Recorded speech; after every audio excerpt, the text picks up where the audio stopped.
Son las 7 de la mañana con 39 minutos, avanzamos en nuestro espacio informativo y hoy contamos con la presencia de Mónica Andrade. Ella es responsable del área de ambiente del Programa de las Naciones Unidas para el Desarrollo en Ecuador, y con ella vamos a hablar de un tema muy interesante que tiene que ver con la fecha que se conmemora el día de hoy, 22 de mayo, es el Día Mundial de la Biodiversidad o el Día Mundial de la Diversidad Biológica, y le hemos invitado precisamente a Mónica para abordar esta temática en esta jornada, considerando el momento que estamos viviendo con respecto al cuidado que debemos tener relacionado con la preservación del ambiente. Mónica, bienvenida, muy buenos días.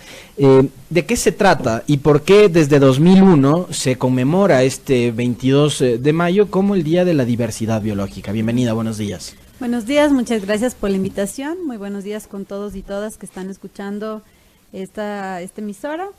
Creo que es importante primero resaltar que la biodiversidad es la base de la vida, y por tanto ahí va la importancia de por qué tener un día donde se puede conmemorar o donde se puede además hacer un llamado a toda la población para tener mayor conciencia de lo que significa la biodiversidad. Si bien es cierto, es un día en el año donde específicamente se conmemora la temática, el tema del cuidado de la biodiversidad es algo que lo debemos como llevar a cabo todos los días. Son acciones que todas las personas debemos tomar, porque como te digo, la biodiversidad es la base de la vida. La biodiversidad tiene que ver con los ecosistemas, con los recursos naturales, con nuestros alimentos, y de hecho el lema de este año para el Día Internacional de la Biodiversidad es nuestra biodiversidad, nuestra alimentación, nuestra salud. Entonces ahí está la importancia. Creo que muchas veces no hacemos esa conexión directa de lo que implica la biodiversidad o la diversidad biológica con los alimentos que consumimos, sobre todo cuando estamos en la ciudad. Tal vez en el campo, en las áreas rurales, esa conexión es mucho más tangible y es más real y es permanente, pero cuando estás en la ciudad te olvidas de hacer la conexión, porque los alimentos están allí, están en el supermercado, están en el mercado. Entonces creo que como regresar siempre a la raíz de dónde vienen los productos con los que nos alimentamos, con los que mantenemos nuestro sustento de vida, viene de la tierra, viene del agua, viene del aire. Entonces creo que es también un momento importante para reconectarnos con el origen de los productos, ¿no? Mónica, y nosotros que vivimos en la zona urbana, en la ciudad, ¿cómo podemos hacer para precisamente regresar la vista hacia el origen de donde nos llegan los productos? ¿Qué es lo que podemos hacer y en qué podemos aportar también para que se mantenga esa diversidad? Creo que primero es súper importante conocer y ser conscientes de que tenemos la suerte de vivir en un país megadiverso, como el Ecuador. Son pocos países en el mundo que están considerados como países megadiversos, y creo que todos los ecuatorianos debemos tener esa conciencia. Y a raíz de eso y a partir de eso también conocer qué es lo que produce nuestra tierra, cuáles son los beneficios de los alimentos que se producen en el Ecuador, y asegurar un consumo local. Entonces tú me dices, ¿qué es lo que podemos hacer desde la ciudad? Perdón, creo que son varias cosas. Asegurar consumo local es una de esas. También ahora hay como un movimiento que cada vez es más creciente de tener huertos urbanos, por ejemplo. Entonces cada uno en su casa, desde su espacio, sea grande o pequeño, puede tener la iniciativa de tener vegetales, de tener verduras en una maceta. Lo puedes hacer. Las escuelas y los colegios están también empezando a generar sus proyectos a raíz o alrededor de este tema de los huertos, ¿no? Totalmente, sí, existen muchas iniciativas, como dices, también en el sistema escolar, y eso es súper importante porque los niños desde el inicio se van conectando y reconectando también con los alimentos.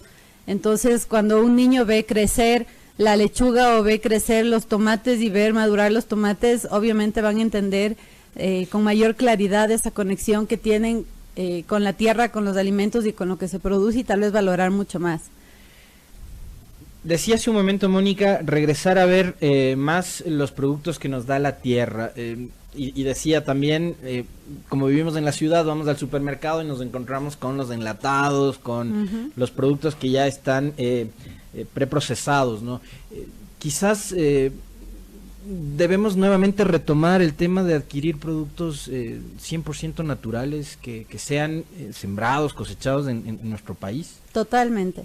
Y por un tema de salud también. Y por un tema de la economía popular, ¿no? Además. Por supuesto, un tema de economía popular, pero también un tema de salud, porque también existen como índices que te demuestran que, primero es como la vida acelerada que uno tiene en la ciudad no te permite siempre acceder a alimentos frescos y cocinar en tu casa. Entonces, idealmente así debería ser, consumiendo productos además locales, productos no enlatados, productos naturales, y también teniendo la conciencia de que cuando estás consumiendo un producto que viene de otro país o que transita distancias muy largas, además estás generando una huella de carbono que es cada vez mayor.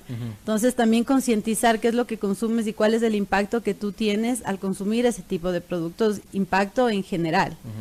Y creo que en el Ecuador existen variedades de productos que son súper alimenticias y que lamentablemente se han ido perdiendo. Se han ido perdiendo porque la gente no lo conoce, la gente no lo consume, tal vez no es fácil de acceder o de preparar.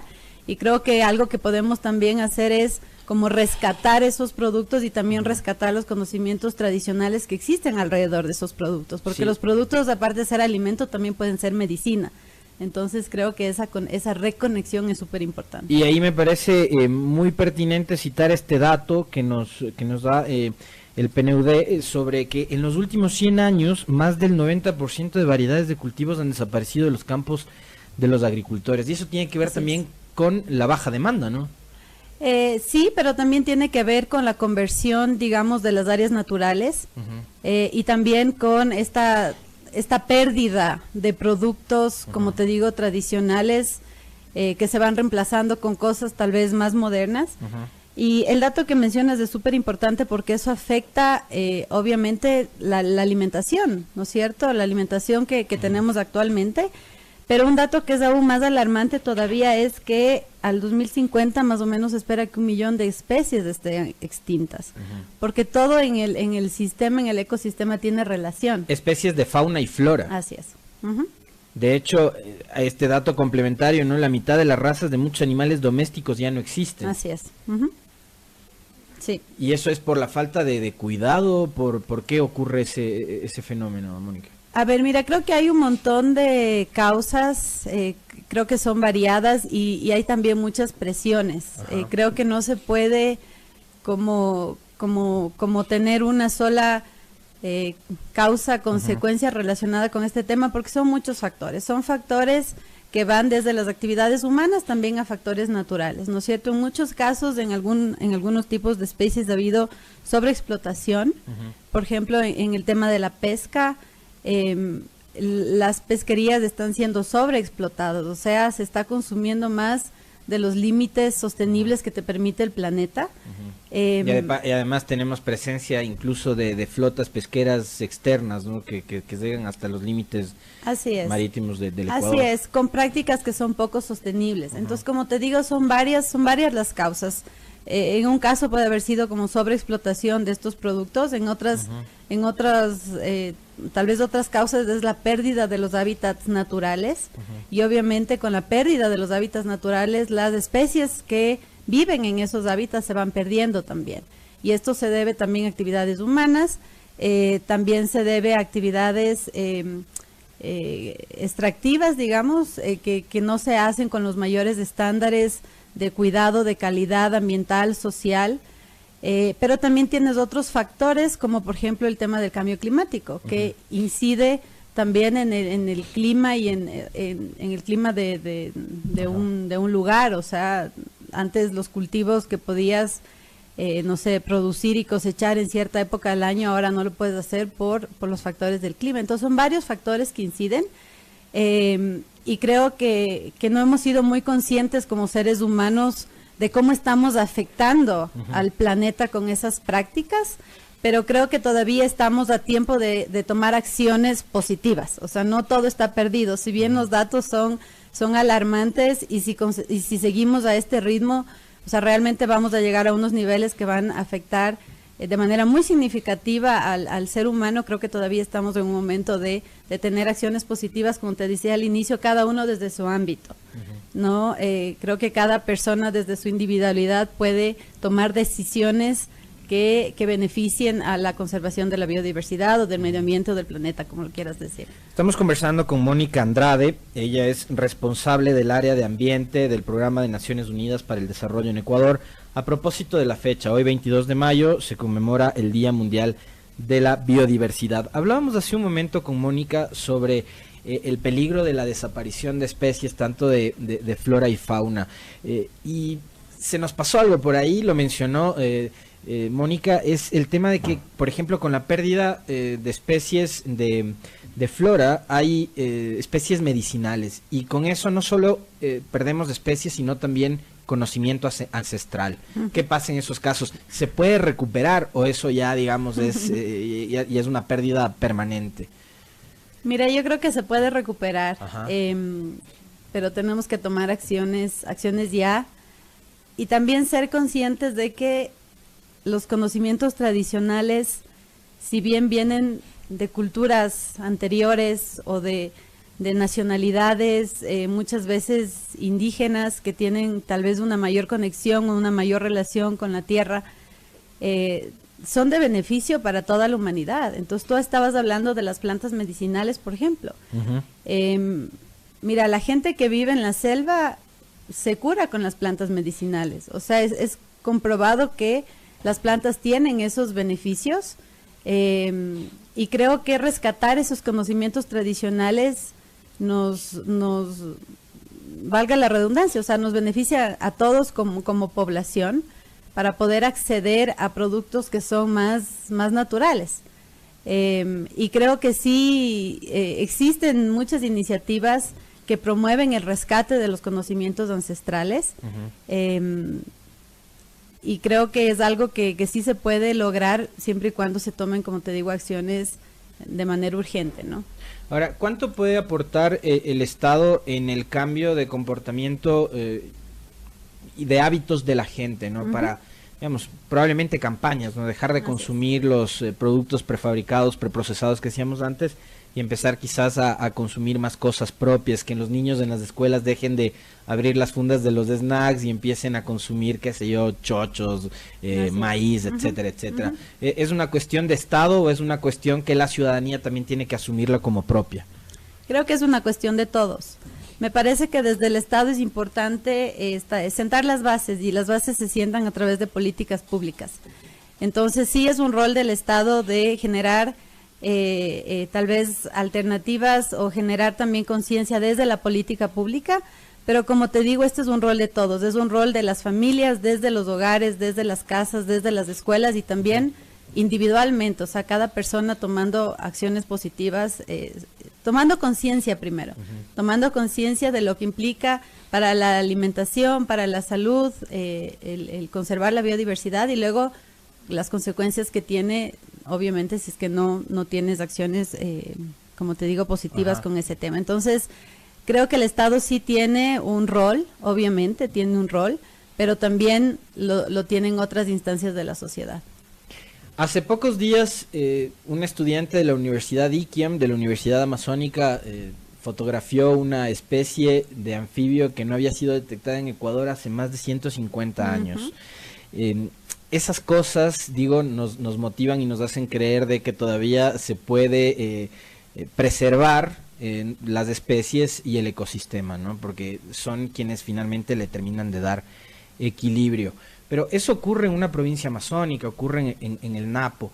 Nosotros estamos en la capital. ¿Qué aporte podemos dar nosotros al ambiente y a la diversidad biológica para que no se rompa ese equilibrio? ¿Qué podemos hacer en el día a día, en la cotidianidad? Tú mencionabas hace un momento sobre patrones de consumo, y creo que por allí deberíamos empezar a cambiar nuestra mentalidad, ¿no? Irnos por patrones de consumo que sean más responsables y más sostenibles. Nuevamente, quiero resaltar el tema de la reconexión, porque muchas veces en la ciudad no tienes la posibilidad de conectarte con la tierra, con el campo, y creo que es importante que todas las personas hagamos esa reconexión. Y sobre todo creo que es un tema de conciencia, es un tema de consumir lo justo, de no desperdiciar. Todos sabemos que existe mucho desperdicio de alimentos en general, de bienes, de cosas, sobre todo en la ciudad. Entonces creo que es también tema de cambiar un poco las costumbres y de cambiar los modos tal vez con los que crecimos, ¿no? Es un tema de tomar más conciencia. Y si bien es cierto, el redescubrimiento de estas especies, como dice, se ha dado en la Amazonía, o sea, eso es un beneficio increíble para el país y nos da esperanza. Y tenemos que conocer esas noticias. Tal vez muchas veces no llegas a conocer la noticia o no llegas a entender por qué es importante que se descubra una especie que se creía que estaba extinta. Y creo que es importante también con temas, con campañas de sensibilización, con comunicación al público, también que la gente llegue a apropiarse de la importancia que tiene eso para el país. Claro, nosotros la tuvimos aquí a Micaela Gallo, que es la estudiante de la Universidad IKEM, conversando precisamente sobre este hallazgo y la captura en fotografía de esta especie que días atrás fue noticia en todo el país.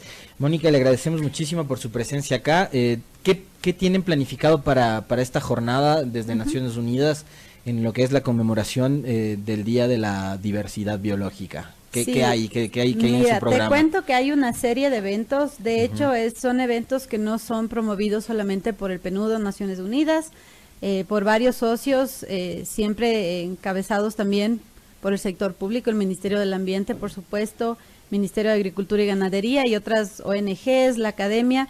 Hemos llevado a cabo una serie de eventos que iniciaron esta semana. Ayer hubo un ciclo de conferencias súper interesantes sobre diversas temáticas relacionadas con biodiversidad en la Flaxo.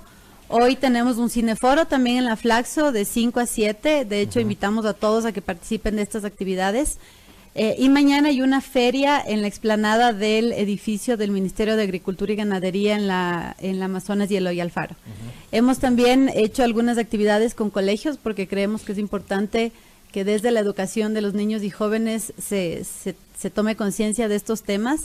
Y en general, no solo a raíz de esta fecha que nos parece importante conmemorar y resaltar, pero a lo largo del año llevamos a cabo eventos donde invitamos a la gente a que se informe sobre la importancia de los temas ambientales en el país, sobre la importancia de los temas también de desarrollo sostenible y cómo el tema ambiental es un eje integral del desarrollo sostenible, porque muchas veces se ve los temas ambientales como un poco separados, como paralelos a los temas de desarrollo, y no es así. El Ecuador tiene un compromiso, el mundo tiene un compromiso de transitar hacia un modelo de desarrollo sostenible al 2030.